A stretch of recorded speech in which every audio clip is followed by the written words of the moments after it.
Hello, folks. Today I'm going to be talking about why launching your own rollup can save your startup and might let you build into product market fit.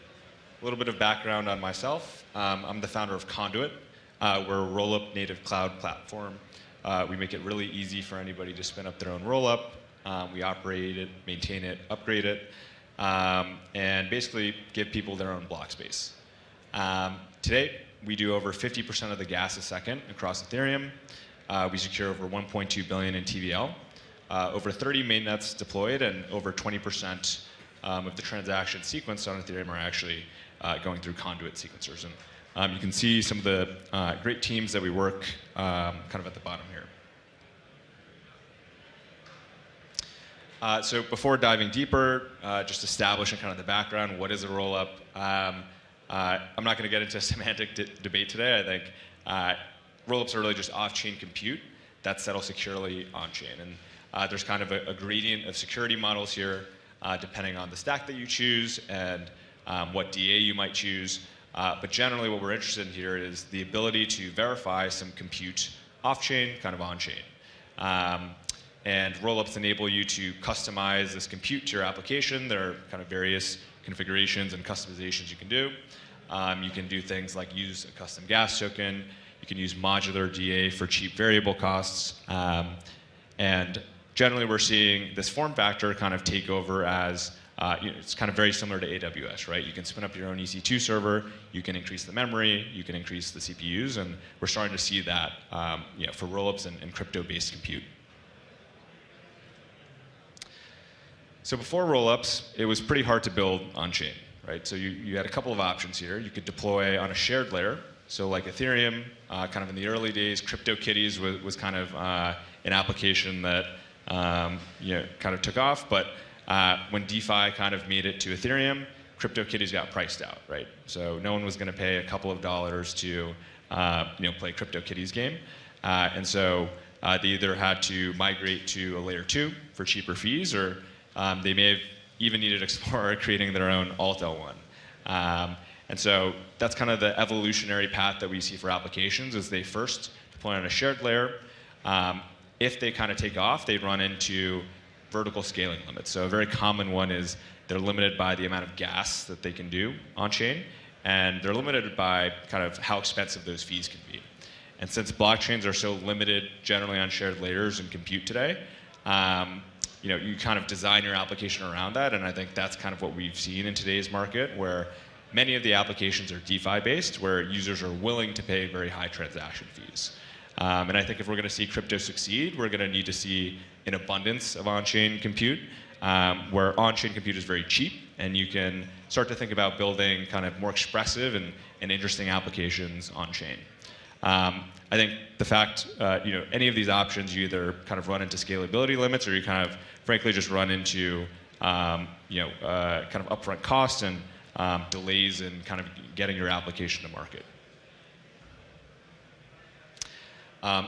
After rollups, I think prior to something like Conduit, even running your own rollup was difficult. It was primarily the framework teams that, for example, like an Optimism and an Arbitrum, that were kind of running these rollups, taking millions of dollars of research and investment, a big team to kind of operate and maintain them.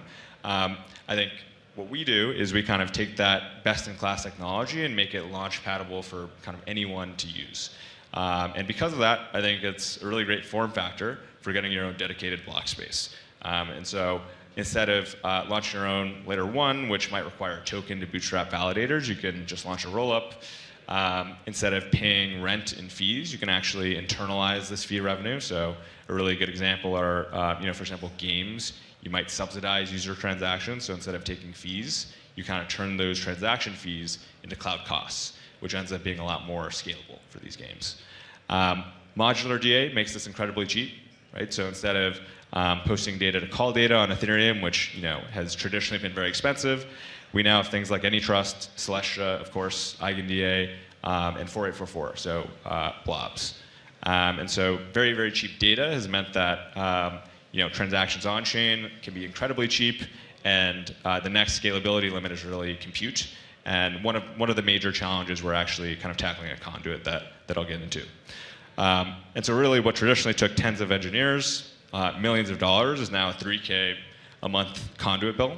And I think that compression of costs and that accessibility, we're starting to see a huge wave of companies and apps really take advantage of that.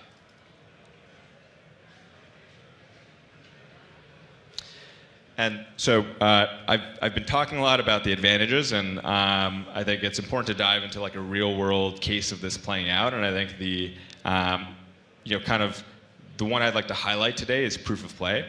And so maybe you guys have heard of Pirate Nation. It's kind of a very popular kind of crypto game. The coin, not financial advice, but the coin Pirate is one of the only coins to be up in kind of the current market. Some stats on the game. They have over 100K DAUs, 5K concurrent players, 3 million transactions a day. And the total settlement cost for that as a rollup have been 1.2 ETH.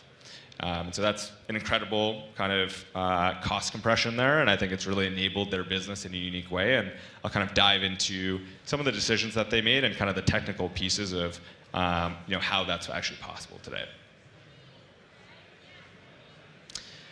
So proof of play, the founder was originally the founder of Farmville. So this is like a Facebook app game. They had 300 million users, earned $1 billion in revenue, and it's kind of running a similar playbook for on-chain games. As many games did back in the day, they started out on Polygon POS for cheap fees. I think very quickly ran into congestion issues where, obviously with EIP 1559, as you fill up the block space, fees get more expensive. There are also, stability issues where you'd have reorgs, and I think that makes building an application challenging. Because of that, they migrated to Arbitrum Nova. So Arbitrum Nova is a layer 2 that is run by Arbitrum. It uses AnyTrust, which is a cheaper form of DA, to make fees cheap. And that actually enabled them to continue to scale up their concurrence by 10 to 20x. I think the tragic thing about kind of this migration was that they were really bottlenecked. They became almost 40% of the transaction volume on Arbitrum Nova.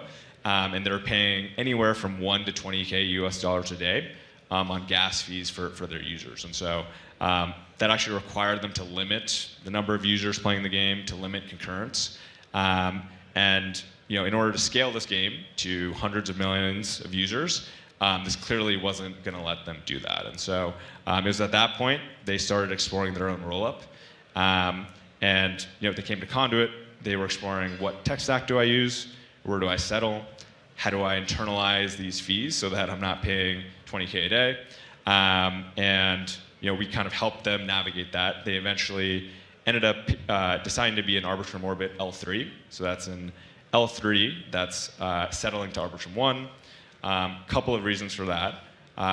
One, I think it makes settling very, very cheap. So instead of settling to Ethereum mainnet, you get to pay L2 costs for that. Two, the Arbitrum Orbit stack is really great for games. So they have very fast block times, 250 millisecond, versus say 12 seconds on Ethereum mainnet, and that's important for things like UX, where you kind of need a fast confirmation time. And then finally, the key point here is really internalizing the fees.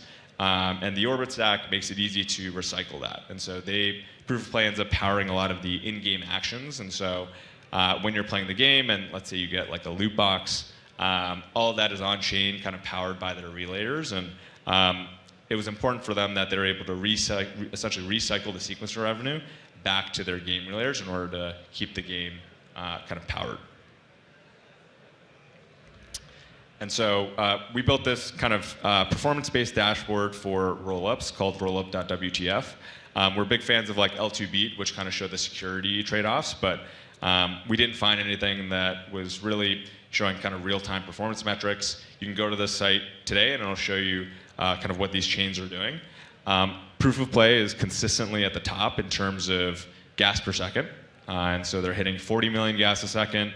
That's roughly 20 times what Ethereum does and 5 times what Base does. So it's a pretty significant kind of jump in the amount of compute that's happening, over 35 TPS. And it's really starting to push the limits of on-chain. And right now they have 5,000 concurrents. There's actually a 1 to 2 hour queue time to get into the game. because pushing the gas a second higher today increases latency. And so in order to kind of push things further, they want to go multi-chain, right? And so what does it look like to have a game where you can actually shard the users across many different instances of that? And what are the problems that come up, right, around multi-chain kind of interactions? And so that's something that we're currently exploring with them, and we're kind of excited to kind of showcase down the line. But I think it's a really interesting application of rollups where, on any shared layer, this would have broken the bank. And I think on their own chain, they've kind of converted what would be very expensive on-chain costs into cloud costs on Conduit. And I think that is really like an underappreciated paradigm shift in what launching your own compute and launching your own rollup really enables you to do. And so just to quickly review and kind of recap kind of what happened, prior to launching their own rollup, there's really limited throughput and high expenses on shared layers. By launching their own chain, they were able to 100x concurrent users. And importantly, and I think this is the stat of the day, is that they're able to pay 300x less in on-chain fees. So settlement costs were 1.2 ETH versus a few ETH a day before making that transition. They have a straightforward way to scale up from here by launching more chains. And I think it's a really interesting case study of Rollup as the new server or database. And I think it's almost like a metagame shift of, if I have all of this gas a second, if I have this entire thing to myself, what does that enable me to build that I wouldn't have been able to on a shared layer? So I'm excited for what this technology is going to enable, and importantly, what builders are going to use it for. And I think Proof of Play is a great example, and hope to see more kind of follow that path. And that's it. So you can find us at conduit.xyz. Our socials are up there as well. We have over 30 mainnets deployed, and we're excited for kind of this this paradigm shift.